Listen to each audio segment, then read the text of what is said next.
Bali, nagbabalik na naman tayo. Tagal-tagal tayong nawala kasi syempre naging focus sa trabaho. Andito tayo ngayon sa aming barangay. Syempre sa aking bahay. Sa aming bahay. Ngayon naglalakad ako, papunta ako doon sa bukid namin. Kasi maghukay kami ng kamote. So ayan guys, oh. Kita nyo ba yan? Sobrang pugs. Parang nasa Baguio na. Outfit check! Ngayon guys, ako'y naglalakad papunta sa aming bukid. Kasi yun nga, nasabi ko kanina, mag-ukay tayo ng kamote. Nakita nyo guys, halos mapags na yung paligid natin. Kasi sobrang ulan dito. Sa Lokban, sobrang ulan. Halos parang hindi na binisita ng tag-init. Kitang-kita nyo naman guys, oh. Grabe. Parang nasa langit na tayo ba.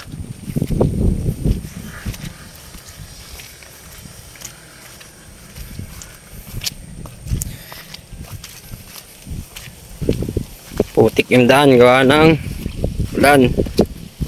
Walang tigil na ulan. Ito guys, kamotehan din yan. Kaso hindi yan sa amin. Andun pa yung sa amin. Malayo pa. Kaya maglakad muna tayo. Medyo malawak din yung kamotehan nila. Hindi pa lang siguro hukayin, kaya ganyan. Yan guys, kamotehan yan. Kamotehan yan ng kapitbahay namin. Hindi yan sa amin.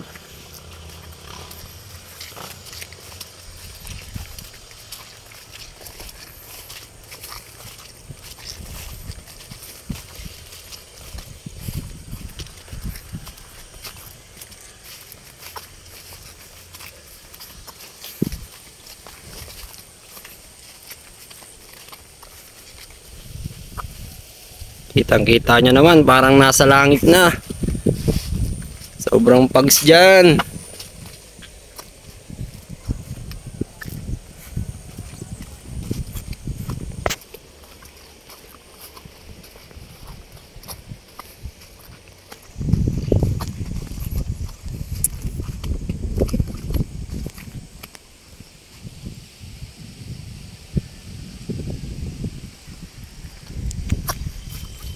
Napakalamig din dito guys sa aming lugar.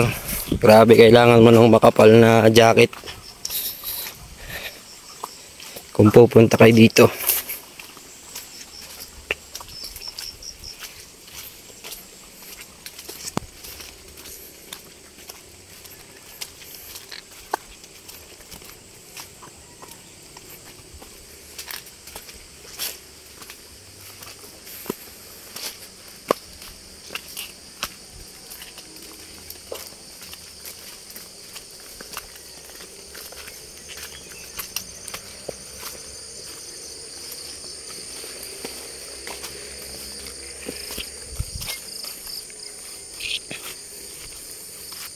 Bali, malapit na pala tayo dun sa aming taniman. So shortcut na ako dito kasi halos dito rin naman yung daan. Ayun na guys, oh. Hindi nyo makita kasi ang kapal ng pugs. Nandito na rin yung mga kasama ko. Bali, nandito yung aking tatay. Tapos yung dalawa kong kapatid. Nagsisimula na silang maghukay.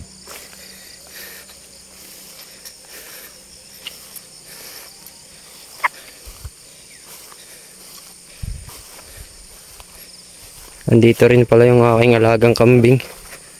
Pero ito lang yung barako. Iniwan namin sa bahay yung mga inahin kasi nanganak na. Guys, aking kambing. Me. Bah, seryoso.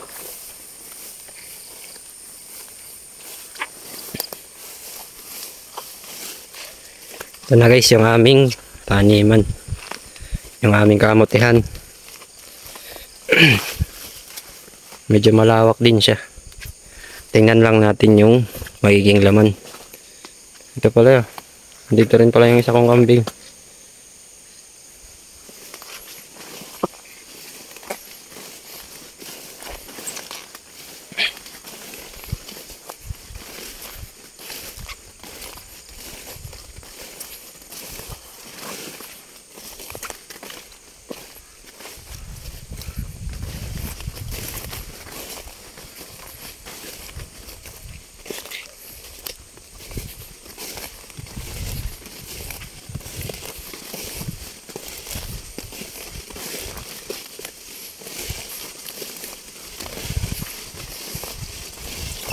Maraming laman, Budoy. Ha?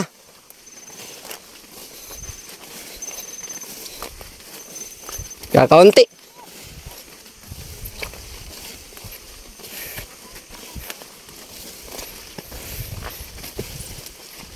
Ito na yung nahukayan. Nasaan na? Ang bunton nyo.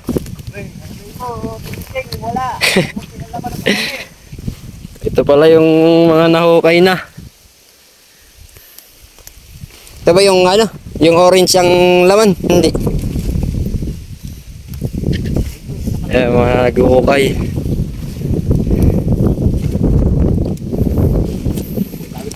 Nasaan? Tingin daw.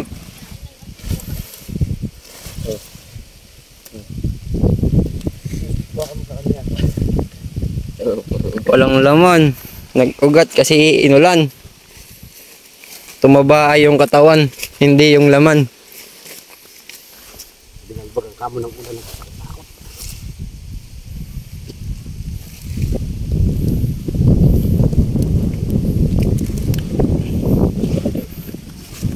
Ito na yung mga naging laman. Konti lang yung malaki. Inulan kasi.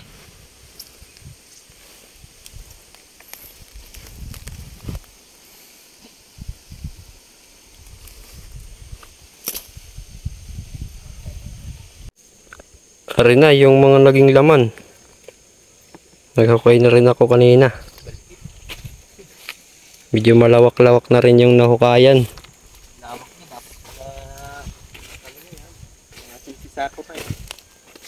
Wala, logi talaga. Ari lang po ang laman, no. Maliliit.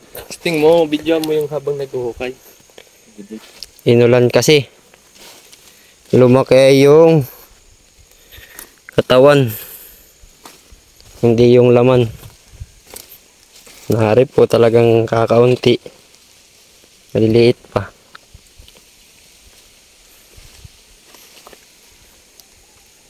Medyo kalahati na rin yung nahukayan. Isa pa. Isa pa sa salot. Kapag ganitong may kamutihan kayo. Yung mga mababait. Mga daga. Nauna pa.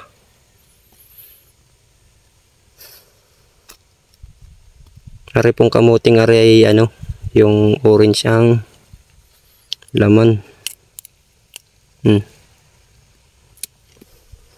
Kakaunti talaga ang laman.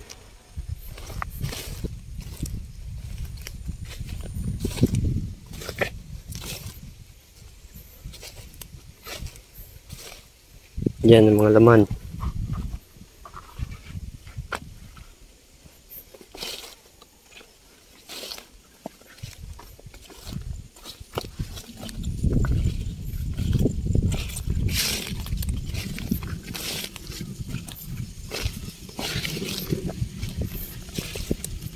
Agoy, maliliit. Nakabi. Wala pa. Hindi ko man pa sinisin.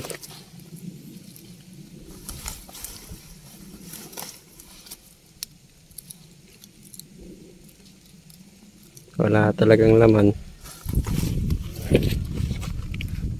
May merienda ka na. May ilang malalaki naman.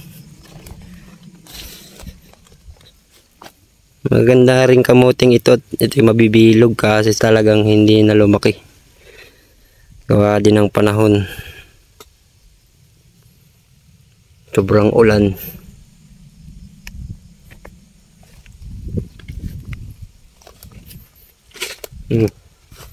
May ilan din namang malalaki.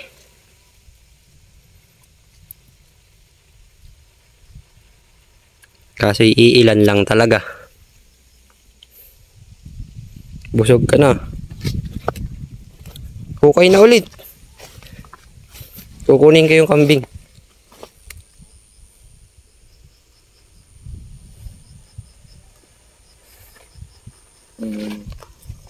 Aling kambing. Yung mga may baby.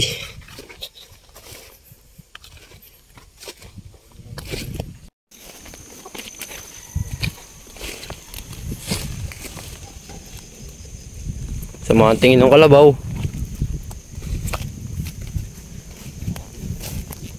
Ay dadalawang sako. Dadalawang sako pa. Ano yan? Big lahat ba pa? Medium. Medium yan.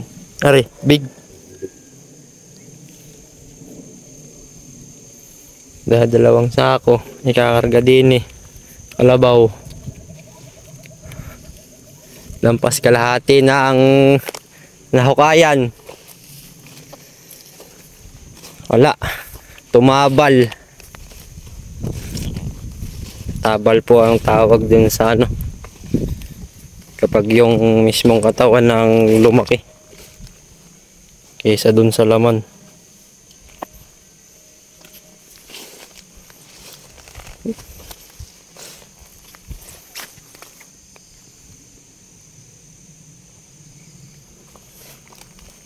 Mas lamang naman yung big ano kaysa sa small ano.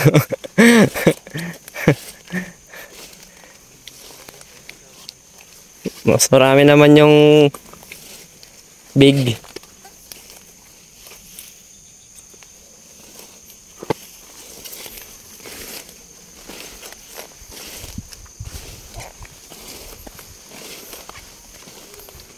Oh, malalaki din eh. Oh. Malalaki din. Pa isa-isa. Pa isa-isa. Ang malaki. What? Ay bulok. Buloks. Wala ba ditong langka?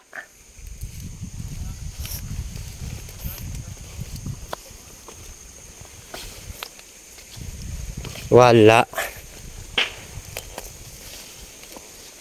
See. Big din ata ito. Big. May mga small na.